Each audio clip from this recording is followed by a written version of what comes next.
Je suis allé voir le film La vie en rose il y a quelques mois. C'est un film qui relate la vie de la chanteuse française Édith Piaf, une chanteuse qui a été très populaire dans les années 40 et les années 50.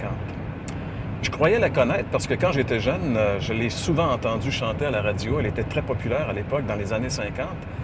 Et je l'ai vue à la télévision, on parlait d'elle dans les journaux. Enfin, à partir de là, je m'étais fait une idée, je pensais la connaître. Et quand j'ai vu le film, en fait, j'ai réalisé que c'était pas tout à fait la même personne que je croyais connaître. Et ça m'a amené à lire sa biographie. Je me suis rappelé que dans la bibliothèque familiale, on avait une biographie d'Édith Piaf, d'ailleurs écrite par son amie Simone Berthaud. Alors, j'ai pris ce livre-là de presque 500 pages et j'ai lu cette biographie. Et finalement, j'ai découvert que je ne connaissais pas Édith Piaf. Je croyais la connaître, mais je la connaissais pas du tout. Et je pense que c'est un peu comme ça aussi avec tous les grands personnages publics. Très souvent, on s'imagine les connaître parce que finalement, on a eu quelques informations, des bribes d'informations fragmentaires ici et là. Et à partir de là, on s'est forgé une idée, une opinion, puis on pense que les gens sont comme ça. Et lorsqu'on les connaît vraiment, on s'imagine que très souvent, la plupart du temps, on a erré dans notre appréciation de la personne. Et je pense que c'est vrai pour les grands personnages publics en général, mais surtout pour la personne de Jésus. C'est incroyable comment on peut se tromper lorsqu'on se fie aux opinions des autres pour se faire une idée sur la personne de Jésus. Qui que nous soyons finalement, on ne peut pas avoir une idée sur la personne de Jésus sans avoir une idée préconçue finalement, parce que tout ce qui nous vient à propos de Jésus passe à travers le filtre qui est un peu réducteur et qui est un peu aussi transformateur de la personne de Jésus, le filtre de la religion chrétienne, des religions chrétiennes, parce que chaque religion a presque sa vision de Jésus, et aussi des nombreuses sectes chrétiennes qui ont une opinion aussi de Jésus, différentes les unes des autres, finalement. Alors, comment faire pour, à travers tout cela, vraiment découvrir qui est Jésus? Ce Jésus que, finalement, on ne connaît pas. Bien, je pense que la seule source fiable sur laquelle on peut se fier, c'est la Bible, la parole de Dieu, le Nouveau Testament. Mais même là, on se rend compte que ce document nous présente que les gens les plus intimes de Jésus, c'est-à-dire sa propre famille, les gens de son village, là où il a grandi, avaient une opinion de lui qui était très erronée. Dans un des chapitres de l'Évangile de Matthieu, par exemple, on lit qu'à un moment donné, Jésus est retourné dans son village natal, à Nazareth. Il est allé dans l'église locale, la synagogue, et il a commencé à parler, et puis les gens ont été complètement renversés, émerveillés de voir ce que Jésus leur disait. Ça les dépassait parce que Jésus, selon eux, n'était jamais allé à l'université, n'avait jamais fait des grandes études en théologie, et pourtant il parlait mieux que les plus grands rabbins, les plus grands prédicateurs de son temps. Alors ça les émerveillait, mais en même temps, ils avaient entendu aussi, sa réputation était déjà parvenue jusque-là. On parlait de lui comme un homme qui avait fait des miracles incroyables.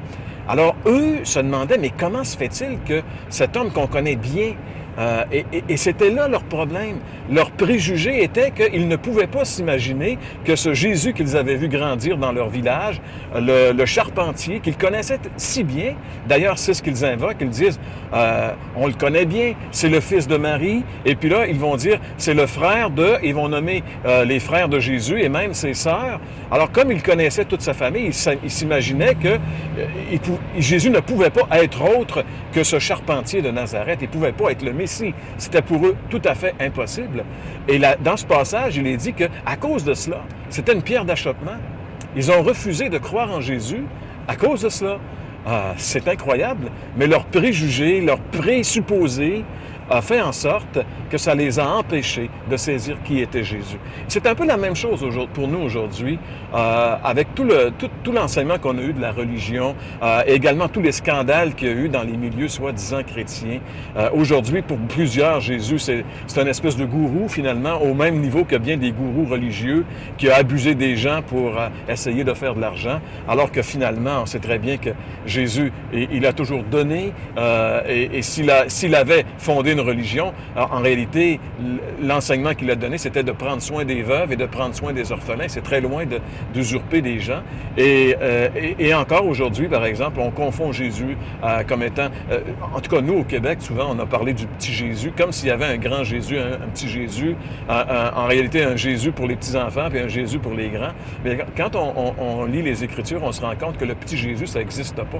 Jésus est un homme et un homme qui lui-même seul a affronté la mafia religieuse de Jérusalem. Il n'a pas eu peur de dénoncer l'hypocrisie religieuse de son temps et ça prenait vraiment une colonne vertébrale pour le faire. Non, Jésus, c'est pas un petit Jésus, c'est pas un personnage efféminé, condescendant, c'est un homme et un vrai. Et ce qui est le plus merveilleux, c'est que Jésus est venu ici dans un but précis.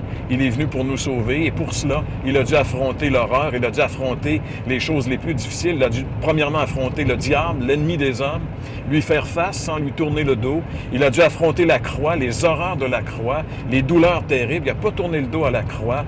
Il a pris nos péchés sur lui. Il est mort pour nous en portant nos péchés afin qu'on puisse avoir la vie éternelle.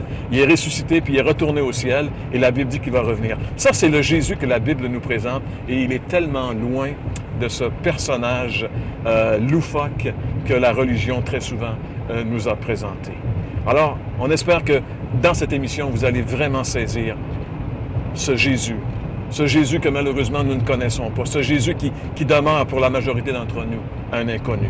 Cet inconnu nommé Jésus, eh bien, on voudrait bien au cours de cette série que vous puissiez arriver à vraiment ouvrir les yeux sur lui et à le connaître. C'est le défi qu'on se lance dans cette série de l'heure de la bonne nouvelle cette année.